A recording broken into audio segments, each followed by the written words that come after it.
Welcome to Weekend One. In the next half hour, we'll take a look at the stories that made headlines this week. I'm Nicholas Bauer. The International Monetary Fund won't be bailing out South Africa. That's the word from IMF Director Christine Lagarde. She visited the country as part of her Africa tour. Heidi Giakos has the details. The IMF's Christine Lagarde believes South Africa's dealing decisively with corruption. It was made clear her visit isn't about giving the country a check. Rather, she wanted to see if reforms are on par. There's a lot of work to be done. I'm really very positive about the proposal, and I saw that it is certainly the President's endeavour to get to the bottom of it and to support this project of removing this state capture that has taken place over the course of previous years, and I'm sure that there will be a lot of good coming out of it. The country's ailing parastatals also came under the spotlight. But Lagarde is confident plans have been put into place to put SOEs back on the right track. Another worry is South Africa's low economic growth forecast. The IMF says the country's private sector must drive investments in order to push growth and create jobs. The private sector has to be a driver in that increased investment, which will lead to increased growth, which will create the jobs of the future.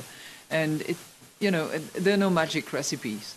Predictability, fiscal discipline, debt sustainability, a policy mix that will actually give to the investors the environment that will be conducive to their business is generally what is expected.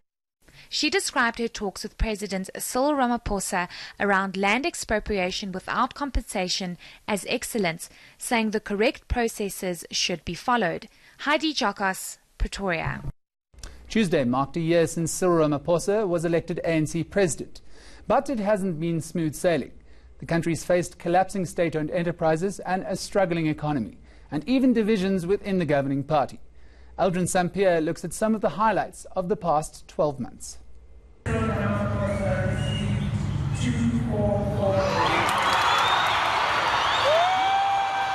It was the moment of truth. While former President Jacob Zuma pulled a poker face, for others, the pain was unbearable. The race was tight, but the sun was forced to set on Nkandla to make way for the new dawn. So I have now reported to the caucus that the NEC of the ANC has decided to recall President Zuma, and the deadline is today. I do not fear exiting political office. However, I have only asked my party to articulate my transgressions. Both the opposition and the RAND welcomed the change in leadership. Development and transformation depend on a strong and capable state. This has led to at least 3 big upheavals in cabinet. The boards of many SOEs have also been revamped, while efforts to restore confidence in institutions such as SARS and the NPA are under construction. The ANC is going through its own restoration phase. But there's been a pushback, as seen in the Northwest following the disbanding of the PEC. Now, if it is the NEC that flouts its own procedures, like flouting the procedures on the Eastern Cape after this Bundebele report, where can you go to? Your only avenue, it is the court. One of the president's biggest challenges remains the economy, with weak growth, rising unemployment, and increases in VAT and the petrol price. But his investment drive seems to have yielded some results, with pledges of around 290 billion rand streaming in during a summit in October. Ramaphosa has also survived an alleged plot to oust him and now faces an attack on his integrity. That after it emerged controversial company Busasa contributed 500,000 rand to his ANC presidential election campaign. And while opinion polls put him in the green, Ramaphosa's Achilles heel remains Minister Batabile Dlamini, whose appointment the president is now defending in court.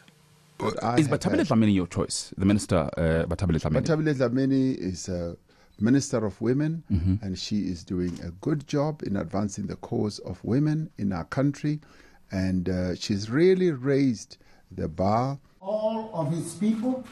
And all of his people. With a tumultuous year behind him, it's still to be seen whether Ramaphosa's new dawn will turn into a new day. So help me God. Aldrin St-Pierre, Johannesburg. Fikile Mbalula and Helen Zille are plotting their next moves. This after the Public Protector found they both violated the Executive Ethics Code. The Western Cape Premier was found to have placed herself at risk of a conflict of interest over a project involving her son. And the bill for Mbalula's expensive Dubai family holiday, while he was sports minister, was settled by a company linked to SASCOC. ENCA's Govan Whittles has the story. Advocate Busisiwe Mkhwebane says Premier Helen Zille should acknowledge her wrongdoing. She should acknowledge that you don't behave as a member of the executive the way she has behaved, and she should desist or refrain, and any other member of the executive from behaving the way she has behaved. But Zille will be challenging Mkhwebane's findings in court. The Public Protector found the Premier helped her son secure tablets for a school project in Khayelitsha. The Premier says she regrets nothing. I believe that the Public Protector has got it completely wrong. If I was in the same situation today, I would do exactly the same thing again because it was the right thing to do, and I will be taking the Public Protector's report on review. Fikile Mbalula was also found guilty of breaching the ethics code while sports minister, but was let off the hook. Instead, Mkhwebane is asking the NPA to investigate whether the nearly 700,000 rand used to pay for his Dubai family trip were the proceeds of money laundering. If NPA is investigating whether those were proceeds of money laundering, surely the investigation won't only focus on that. Surely they will have to investigate whether indeed it was corruption and whether there's any case for Mr. Mbalula to answer to. It's not clear whether Mbalula will also appeal Mkhwebane's findings. He's yet to be reprimanded by the ANC. Govan Whittles, Pretoria. Ahmed Timol's nephew is questioning why the MPA took so long to investigate his uncle's death. The family, along with two others, are back in the South Gauteng High Court. They're opposing former security police officer João Rodriguez's application for a permanent stay of prosecution. Rodriguez was the last person to see Timol alive. He claims the prosecution is unfair due to a 47-year delay. MTS Ahmed Kaji spoke to my colleague Xoli Ngambi. More than a year has passed and, court proceedings still continue. Judge Motley made a ruling on the 12th of October last year, and Rodriguez's first court appearance was only on the 30th of July. And it's public knowledge that the docket was moving between the Priority Crimes Litigation Unit and the South Gauteng NPA officers. And it was only until the DPP, Andrew Chauke, took this docket and ensured that the investigations commence. So it's deeply, deeply disturbing the pace at which the NPA and the Hawks investigate this matter, despite the fact that the ruling was made on the 12th of October last year. And in addition, Koli, Judge Motley ruled that Neville Els and Seth's sons be charged for perjury. And there again, more than a year later, the investigations continue.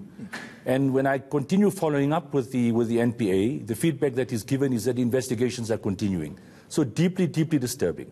Because that was a question I was going to ask you next, as to what is the explanation from the NPA side for clearly tardiness on their part? There's no explanation, Kuli.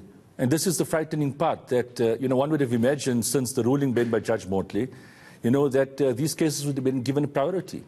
And what is more discomforting and very, very worrying is that in the papers filed on behalf of the first respondent, which is the Acting National Director of Public Prosecutions, they give no explanation as to why, for the last 20 years, that the Timor matter was not investigated.